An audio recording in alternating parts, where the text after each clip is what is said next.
Welcome to The Explainer. Let's just dive right in today. Picture for a second a massive offshore oil platform sitting right in the middle of the unforgiving North Sea.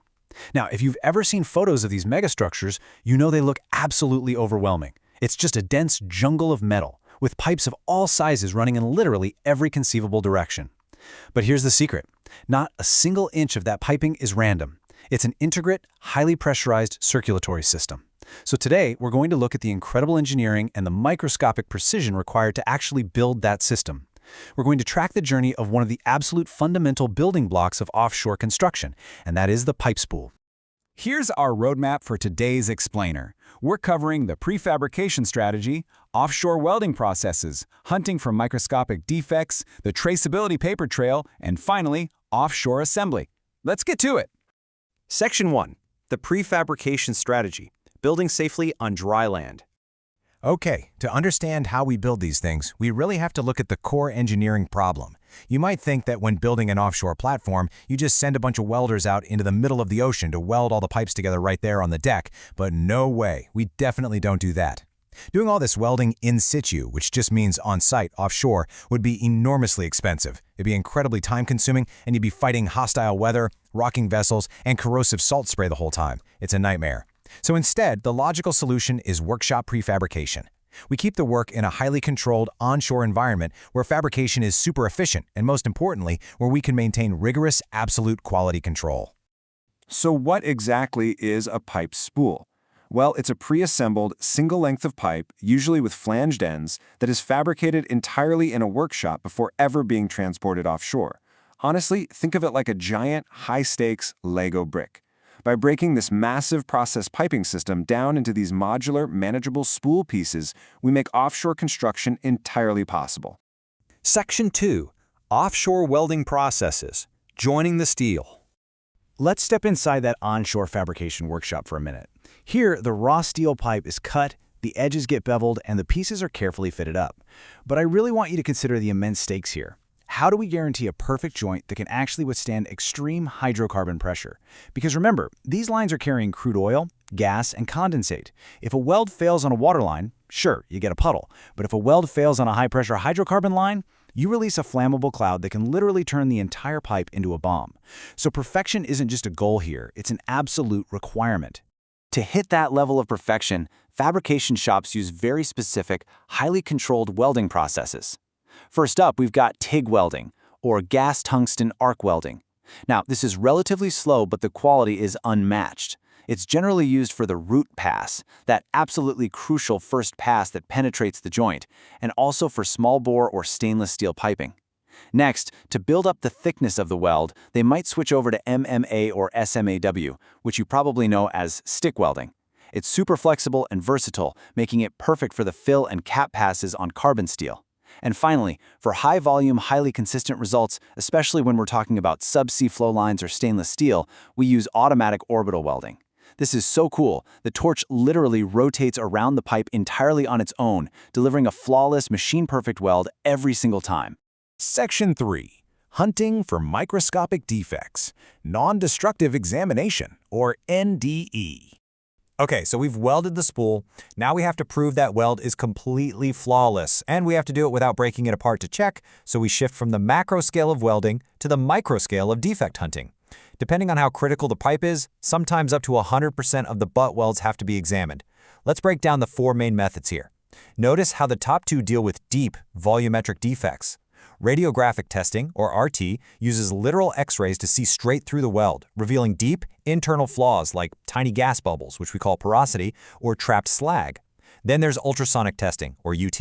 That uses high-frequency sound waves that actually bounce off internal defects. The modern phased array systems can even generate highly detailed cross-sectional images of the weld. Then we shift to surface techniques. Magnetic particle inspection, or MPI, applies a magnetic field to carbon steel. If there's a surface crack, iron filings or UV fluorescent particles will gather right along that invisible fault line. And finally, dye penetrant inspection, or DPI, uses this brightly colored dye that gets drawn into microscopic surface-breaking cracks by capillary action, and then a developer pulls it back out to make it totally visible. It is literally microscopic detective work. Section 4. The traceability paper trail. Tracking every detail. So, we built the spool and we proved it's perfect. But in offshore engineering, a perfect weld just isn't enough on its own. You need permanent, undeniable proof to build a continuous chain of evidence. So every completed spool gets a unique identifier tag. From that single tag, which is step 1, you can trace backwards through time. Step 2, you pull the exact NDE and inspection reports for every single weld on that specific piece of pipe. Step 3, you can see exactly which welder did the work, what welding procedure they used, and even what specific electrodes were consumed. And this goes all the way back to step 4, the mill certificates. These documents prove the exact chemical composition and mechanical properties of the raw steel, straight from the steel mill where the pipe was first forged. Now, why does all this paperwork matter? Well, it's not just about passing some initial inspection. Imagine it's 20 years down the line, and that pipe spool has been taking an absolute beating from a highly pressurized, slightly sour hydrocarbon mix. If engineers need to make a repair or modification, they can't just guess what kind of steel it is or how it was welded. They have to know exactly what materials and processes were originally used to ensure that any new welding doesn't trigger a catastrophic metallurgical failure. Traceability is literally the foundation of long-term safety. Section 5. Final offshore assembly, putting the puzzle together. All right, our spool is built, inspected, heavily documented, and now it's finally time to load it onto a vessel and head out to the offshore platform. When these prefabricated spools are craned into the tight, congested spaces of an offshore module, they have to be connected up to vessels and other equipment. Notice how they're bolted together using flange joints. See, even with the absolute best 3D modeling in the world, you just can't guarantee that a pipe spool and a giant pressure vessel nozzle will line up perfectly to the exact millimeter out in the middle of the ocean. Flange joints give the installation team tolerances. They give them wiggle room. If things are just slightly off, they can adjust the joint using gasket shims to ensure a perfect, stress-free fit without ever having to attempt a highly dangerous field weld. But bolting a flange is a complete science in itself. Flange integrity is a massive focus out there because a leaking flange is a huge source of offshore hydrocarbon releases. The gaskets have to be perfectly specified for the fluid and the pressure, the flanges have to be perfectly aligned, and the bolts, they're tightened using a specialized hydraulic torque machine. Just pounding a wrench with a hammer is strictly a last resort. And it's a Goldilocks situation. If you under-torque the bolts, the pressure just pushes the fluid right past the gasket. But if you over-torque them, you can actually crush the gasket, damage the flange faces, and ironically, create a critical leak anyway. Precision is literally everything here. Once the whole system is finally bolted together, it is testing time, and this happens in 2 critical phases. First up is the hydrostatic strength test. They literally fill the entire system with water and pump it up to 1.5 times the design pressure.